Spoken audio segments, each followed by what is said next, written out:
At Arizona State University, we're bringing world-class education from our globally acclaimed faculty to you. Ranked #1 in innovation for 10 consecutive years and #2 among public universities for employability, ASU isn't just ahead of the curve, it's creating new paths to success. Earn your degree from the nation's most innovative university. Online, that's a degree better.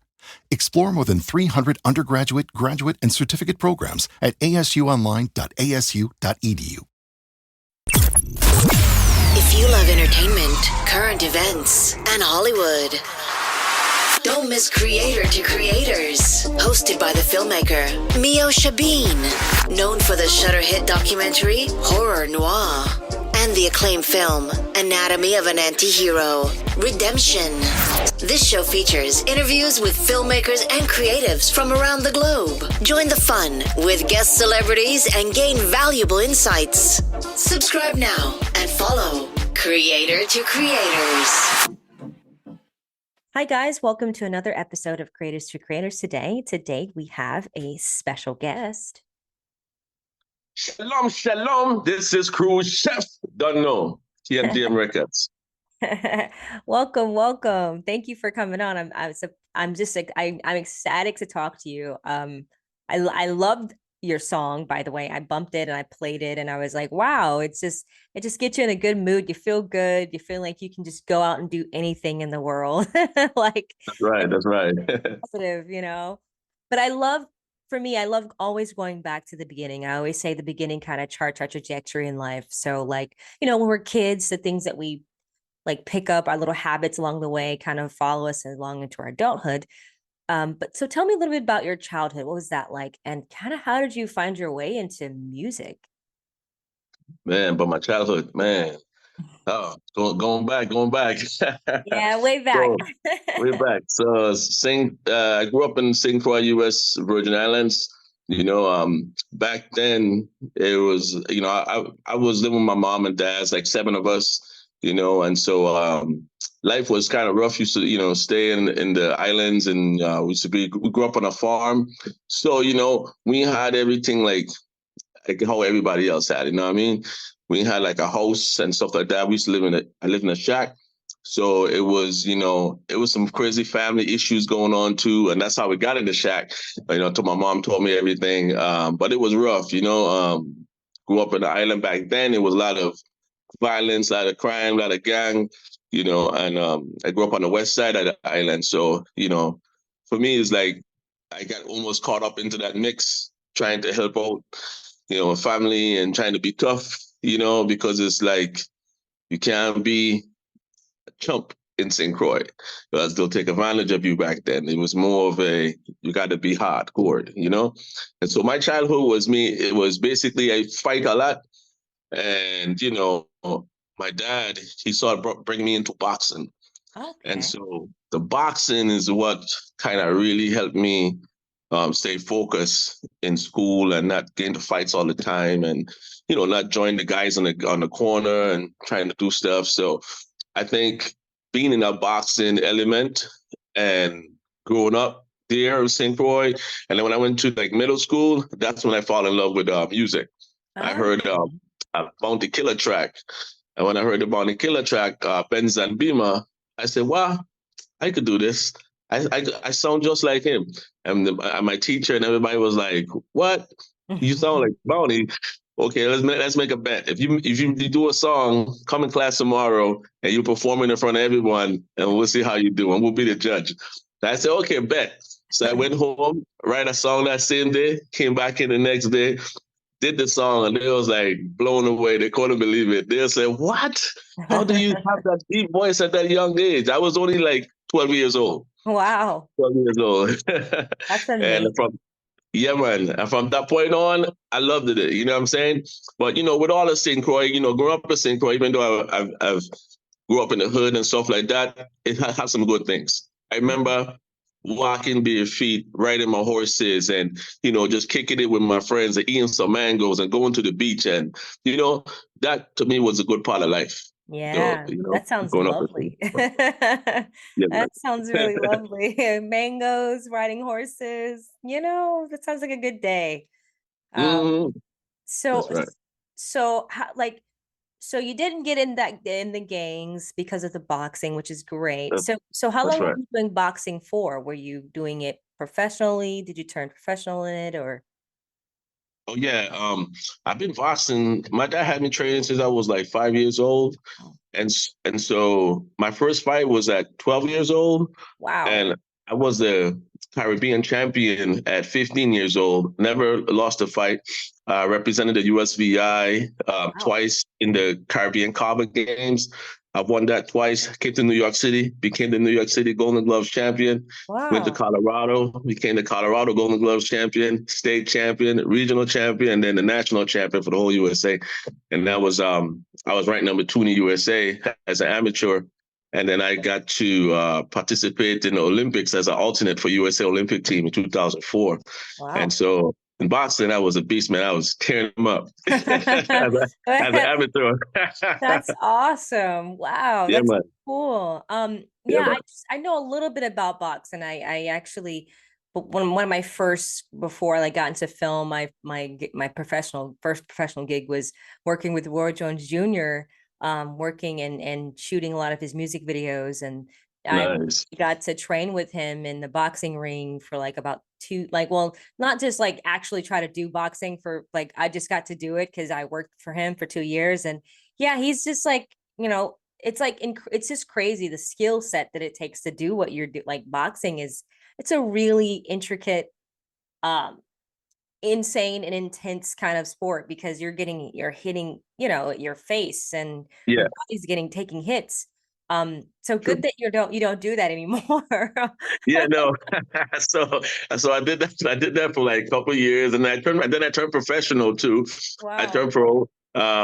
And I also joined something called the World Series of Boxing. So nice, the Series of Boxing is like it's like semi-pro. It's nice. like where I fought other Olympians, but representing USA as on a team called the USA Knockout Team. Wow, And we fought people from Kazakhstan, Germany. I mean, you name it. It was good fights, you know. And that's then cool. yeah, man. And as a professional, I had 4 wins, 2 KOs, no losses as a professional.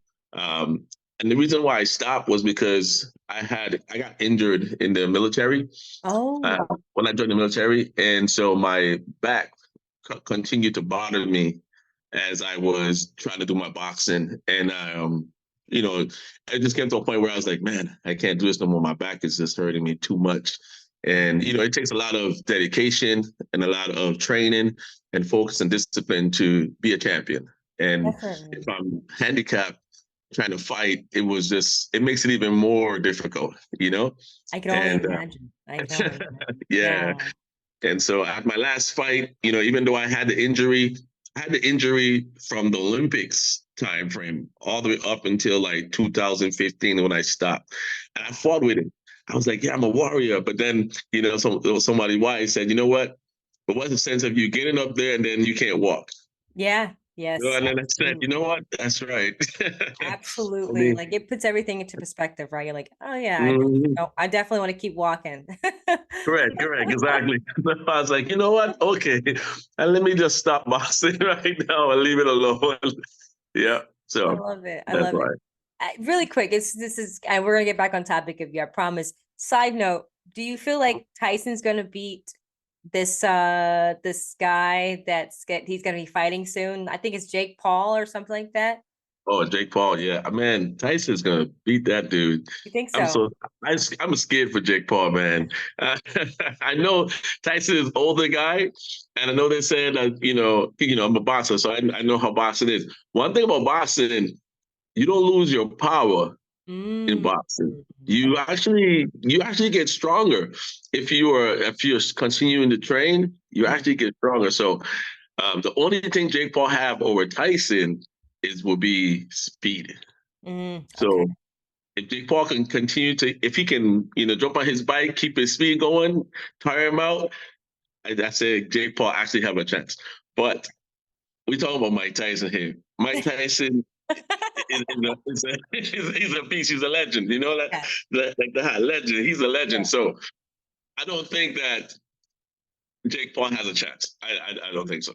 Yeah, Yeah, we'll see. I'm excited to see it. I tell you now, me it's, too. I haven't been so excited in a while to see a fight. I'm like, that's going to be a very interesting one. Um, so Mhm. let's get into your music. So, okay, you're first of all, you have an amazing like roster of music.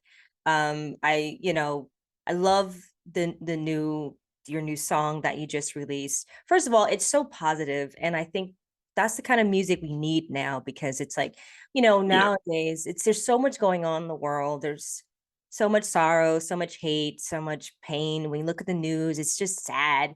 So it's just good Mhm. that there's some good positive music. Tell me about the process of making that song, what it means to you, and why now?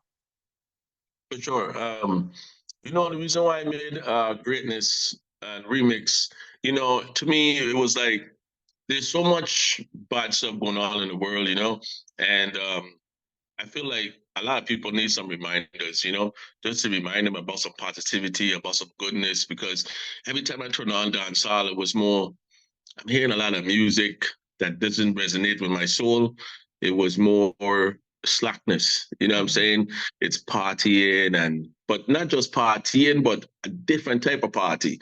It's not the party that we're used to going to party, Yeah. and it's like, man, I got children now, you know what I mean? So I can't let them listen to every single I just can't let it play. You know what I mean? Because now I got my girl child, I got my boy child, and I'm hearing stuff in there like, man, what? I can't do this no more, man. I'm 42 years old, you know? Right.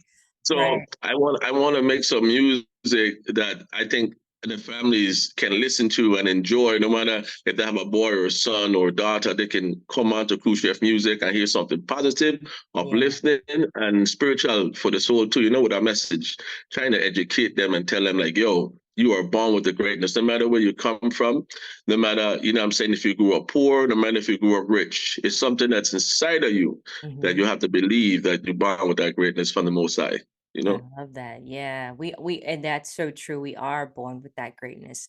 And it is a good reminder to, I think, because society somehow, well, you're reminded a lot of times through just so you look at social media. I think social media is good and also can be bad because it has these Mhm. unrealistic expectations subconsciously. I think that weighs on a lot of people's minds, like if I celebrity or whatever that lifestyle is, it's like, oh, what do I, you try to subconsciously aspire to that, but that's not real. Social media is Correct.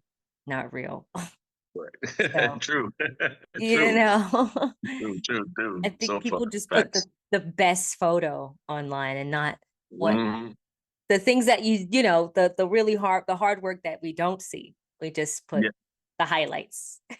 Correct. Correct. Exactly. Exactly. And that's not life. That's not real life.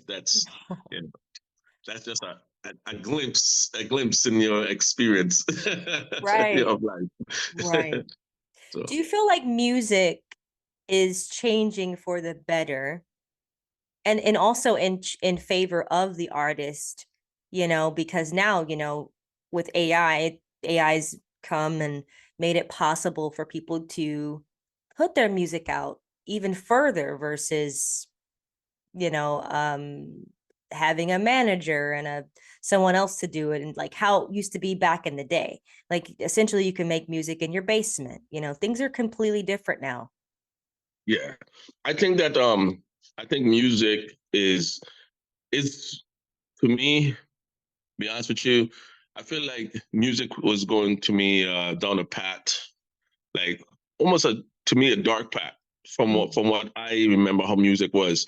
I could turn on the radio station and I could just let the radio station play, and without worried about anything. Now I got to turn on the radio station and I got to actually listen to the lyrics of every song just to make sure it's not offending to someone, you know?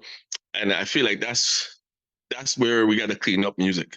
It seemed like it's like every song is just about this making money or drugs or killing or woman or degrading woman or something like that. And so I say, something, man, I gonna be the like I gonna make a song where we could say, hey, we could party, we could have fun, but they ain't gotta be degrading.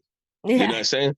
And that's it. And it's the truth, because as a man and I like woman, a woman, they like men. So, and you know what I'm saying? And we have youths and we have young boys and girls, So we Yeah. just got to, be strategic in how we deliver our messages in our music or even deliver our songs.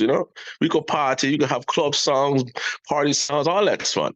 But at Yeah. the same time, I feel like music just been going from good to like worse. you know, Absolutely. but that's only Krueshef opinion though. I'm You- just, you know, yeah, no, just and being you're right. honest. You're Yeah. absolutely right. I agree with you 100%. Do you feel like the mute like your so, like do you feel like you have cracked the code when it comes to kind of cross pollinating with like dance hall kind of music to the American audience, or is it still kind of very much hard to like break into that like world? I want to say it's kind of tough to break into the world, where you're trying to like bring the dancehall and the American music together. You know what I mean? Because one of the biggest challenges is from my American friends is they tell me, I don't understand. It sounds nice, but I don't understand it. You know what I mean? And but then at the same time, I said, okay, you know what? You got to listen to dancehall music if you really want to understand the accents, right? And Mhm. then they'll be like, okay, you know, but but they love it. They still Right. love music. It's still awesome. But I Yeah. believe that I think that we as a artist, we could just try to, try to be clearer and try to improve ourselves every time. And I feel like I'm in a good spot when it comes to like me being clear on the mic. I'm Right. hoping that, you guys can understand me a little bit better than everyone else too. I'm hoping I'm trying to be more clear and trying to mix in the good music in there with the message. I think I find that right perfect spot. This is where I want to be at. So it's like if there's a topic about let's say life, I want to be on the right there on the light side of life. So I'm going to talk about Mhm. that side. I ain't going Yeah. to talk about the other side of life. I'm trying to talk about this side. Absolutely. Um, so I have a fun question since Mhm. now that I think I know your answer, but there's no wrong answer. But the three levels Okay. of influence: money, power, and respect. And if you could choose only one of those things, which one would you choose and why? Money, power, respect. Man, that's a hard one for real. Um, No I like wrong. all of them. I but know, me. Same. Well, if I go only choose one, let's see. Money, power, respect. Well, take this out. I'm gonna go with respect Okay. because the money gonna come, and to me, the power will come as well. But Mm. respect is something that you just don't gain. You can't buy respect out of the stores. See, I could get money from a store, power. I could get a job, become a CEO, and get power. I could be a police officer and have power. But respect is something that's earned. You Mm. just can't see it as intangible. You know what I mean? Mm. So I would go with respect because to me, respect. If you respect me, then when I come to you with work, you're gonna respect me by paying me what I'm worth. You'll respect me Mm. in everything that I do. So if I need an opportunity, if I need some help, I need some cash, you're gonna respect me enough to bless me, show me how to get there, how to make this bag. You know what Yeah. I mean? So I Yeah. I go with respect. Absolutely. It's a great answer. Wonderful answer. Um, Yes, man. so do you feel like indie artists like Chance the Rapper, he's an indie artist. He says he never signed a deal with a big major label. He did it Mhm. himself. But I mean, and his career's flourishing. And on the other hand, you see people who get signed and big labels or record companies, and it seemingly seems good, and they give them a great amount of money in advance. But then you hear about the 360 deals. You hear about people kind of getting stuck into their labels, and they want to get out. Like Megan Thee Stallion had a situation with her old label that she was working. Like they had her music rights, and she could not leave or create music. She had to finish certain Mm. things. So, do you feel like, obviously there's pros and cons to both, but do you feel like it's for up and coming artists or just artists in general, is it good to all just to have your own, or do you think every artist aspires to be, on a label? I think I think we all inspired as a musician, we all inspired to first be on a label because that's the path that we think that this is how we have to go Hmm. to make it. You know what I'm saying? And I think that is something that we all was just trying to do. But then when you realize the business side of the labels, like what they're doing and how they're operating, then you say, you know something, I could do that myself. Why would I pay someone, X, Y, and Z amount of money or take an advance that where I know I gotta pay back this money he just gave to me, you know what I'm saying? Versus I can make my own money, especially if I'm making money and doing it on my own, Yeah. then the record label gonna come in and be like, hey, we want to sign you and you got to give me this percentage now. And I'm like, well, to me, I think if I make it on my own to the point where I'm sustaining myself, I got enough money and I can do everything on myself successfully and still have the shows and still have tours and still, do my interviews and radio and everything else, then I won't sign with a label. I just stay independent because Yeah. it doesn't make sense. You know what I mean? It's like you're giving away your money to another person for free Right. who is going to pretty much do the same thing that you're doing. Just they might do it more because if they got more money than you. But if you're making money independently, all that money come back into your pocket. You see what I'm Right. saying? Right. There's no So like middleman or whatever. yeah, it got to be something really, really good for you to say, hey, all right, I will go ahead and join this label. You Yeah. know, it Yeah. got to be something really good. Yeah, absolutely. I get that. Absolutely. Mhm. What do you want people, what are your hopes for this new single that people walk away with after listening to it? Man, my hopes is for them is to have more empowerment within themselves and to most importantly know that light, and that light is Jesus Christ. Love it. Yawasha Mashiach. I say it in Hebrew because I try to practice a little Hebrew. So that's what he says, Shalom, Shalom. So I want them to know that there's that greatness and that light is in them. And as long as they can keep that light within them, they will always be blessed. From the Most High, Jah, people say Jah, and I say Yah. And they Yeah. say Jesus Christ, and I say Yawasha HaMashiach, because that's in Hebrew. I love it. I But love it. that's what I want them to walk around with. You got the greatness inside of you. Believe it. Amen. Amen. Where Amen. can people find you on social media to follow everything you got going on? All right. People can find me at Krueshef.com. That's my home base website. Krueshef.com/music. If you want to listen to my music, if you want some merch, if you want to check out my videos, my press, my bio, everything about me is on Krueshef.com. People can also go to all the social media sites like Instagram.com/Krueshef, Facebook.com, El Krueshef, and also Twitter/Krueshef, YouTube.com/Krueshef Music. Yeah, here you don't know. So I'm everywhere. I love it. I love it. I love it. One last thing. What would you say to the up and coming artists that want to get into music? What advice would you give them? The best advice I would tell them right now, if you want to get into music, is don't quit. Don't quit. Keep going. Trust me, the journey is a long journey for some of us, but don't quit. Learn the music business. That's the number one main thing. Learn the music business. Make sure you understand, everything about a record, the business side of it, your contracts, how to protect yourself because you got a lot of people out there who try to take advantage of you. But if you learn the music business, you don't have to let that happen. So learn the music business, keep going, and never quit because music doesn't hurt nobody. Yeah, here, run Thank you so it. much. It was a pleasure talking to you. And thank Anytime, Moesha. thank you. And thank you That's all right. for listening. And always remember to live, love, laugh. We'll see you guys next time. Bye-bye. Blessings. Shalom.